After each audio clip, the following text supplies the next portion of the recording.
You have a plan. You've had a plan for months, maybe years. It's detailed, it's thought through, it covers the steps, the timeline, the obstacles, the backup options. You've researched it, you've revised it, you've opened the document so many times the file practically opens itself. And yet, nothing has started.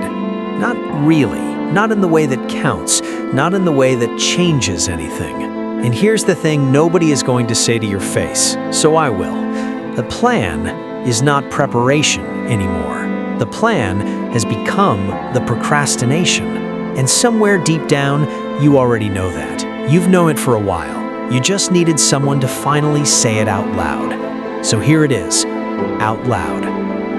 Let me tell you how this happens, because it doesn't happen all at once. It happens slowly, quietly, and it disguises itself as responsibility. It starts with a good idea, a real one, something that lights you up from the inside, a business, a channel, a career change, a creative project, a version of your life that actually matches who you are. And that feeling, that initial spark, is real. Don't let anyone take that from you. But then, the mind does what the mind does. It says, before you start, you need to understand it better, so you research. And the research is good. The research is necessary. Until it isn't. Until the research becomes a place to live instead of a place to pass through. Then it says, before you move, you need a plan. So you plan. And the plan feels like momentum. It feels like action. You're building spreadsheets, you're writing timelines, you're color-coding your vision board, and everyone around you thinks you're doing something because you look like you're doing something. But you're not. Not yet. Then it says, the plan isn't ready. One more revision, one more piece of information, one more thing to figure out before you can begin. And you listen, because the plan not being ready is a reason that sounds responsible. It sounds like wisdom. It sounds like you're being smart instead of reckless. And the days pass, and the weeks pass, and the months pass. And the plan gets longer, and the start gets further, and the version of you that was on fire the day the idea arrived starts to go quiet. That is not preparation. That is a trap, and it is one of the most sophisticated traps the human mind has ever constructed, because it feels productive while it's keeping you perfectly still. I want to talk about what's actually happening underneath the plan, because the plan is rarely about the plan. The plan is about fear. Specifically, and this is the fear nobody names, it's the fear of being seen trying and still not making it. Failing in private is survivable. You didn't really try, you were still planning. Nobody saw you fall because you never officially jumped. But starting, really starting, makes it real. It makes it something that can succeed or fail in front of people. It makes it something that can be judged, criticized, dismissed. It makes you someone who is no longer protected by the possibility of what could happen and exposed instead to the reality of what is happening. And that exposure is terrifying. So the mind builds a plan, and then it builds a better plan, and then it decides the better plan needs to be perfect before it can become action. And perfection, conveniently, is always just one revision away. This is not weakness. This is not laziness. This is one of the most human things that exists. The instinct to protect yourself from a pain you haven't felt yet by staying in a place that feels like safety. But here is what that safety is costing you. Every day inside the plan is a day outside the life.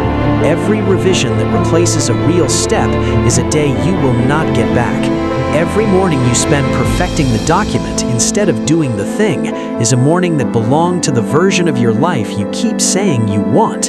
You cannot plan your way into a life. You have to live your way into it.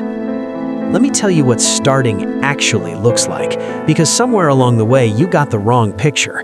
You think starting looks like being ready. You think it looks like confidence, clarity, a clean runway, all the pieces in place. You think it looks like knowing. It doesn't. Starting looks like doing the first uncomfortable thing before you feel ready to do it. Starting looks like publishing the imperfect thing, launching the unfinished version, making the call before your voice stops shaking, posting the video before you figured out if you're good enough. Starting looks like proof that you decided the cost of staying still was finally higher than the cost of being seen. The most successful people you admire did not start when they were ready. They started when they were afraid and discovered that readiness is not a prerequisite for beginning. Readiness is a product of beginning. You do not get ready and then start. You start and then get ready. In real time, in public, through the mess of actually doing it. The plan told you otherwise. The plan said, be ready first. The plan lied. I want you to think about something. Think about the version of your life that's waiting on the other side of the first real step. Not the perfect version, not the destination, just the other side of the first real step. That version of your life cannot reach you inside the plan. It cannot meet you in the research phase or the vision board or the color-coded spreadsheet. It is only accessible through action, only reachable through the door that opens the moment you stop planning your entry and actually walk through. And every day you spend on the plan is a day that version of your life waits. It doesn't disappear, it doesn't give up on you, but it waits. And time is the one currency you cannot earn back once it's spent. Here's what I need you to understand, and this is the most important thing I'm going to say today. The plan is never the enemy. Planning has its place. A degree of preparation is wisdom, but there's a line, and you know exactly where that line is, where preparation ends and avoidance begins, where the plan stops serving the dream and starts replacing it. You crossed that line a long time ago. And the version of you that knows that has been trying to tell you, in the restlessness you feel at 2 a.m., in the way your chest tightens when you see someone else doing the thing you planned, in the quiet guilt that follows another day of refining instead of doing. That's not anxiety, that's your life trying to get your attention. So here is what I'm asking you to do. Not tomorrow, not after one more revision, not when the plan is finally perfect, because the plan will never be perfect, and you know that now. Today, I'm asking you to do one thing today that the plan cannot do for you. One real thing, one uncomfortable thing, one thing that puts you in the arena instead of outside of it. Not the whole journey, not the finished product, not the version that's ready for the world, just one step that the planning phase cannot substitute for. Send the email, record the first video, make the call, post the thing, say yes to the thing that terrifies you. Do one thing today that makes the plan irrelevant because you've already begun. Because here's the truth about every person who ever built something real. They were not more talented than you. They were not more certain than you. They were not better prepared or better resourced or born with something you weren't.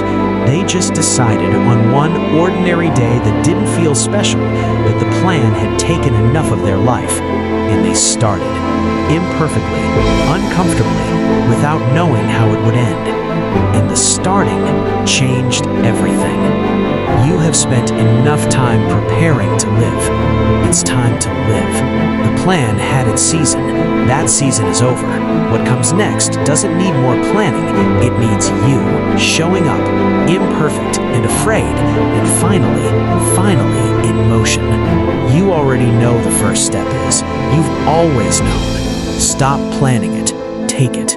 Your life is not in the document. It never was.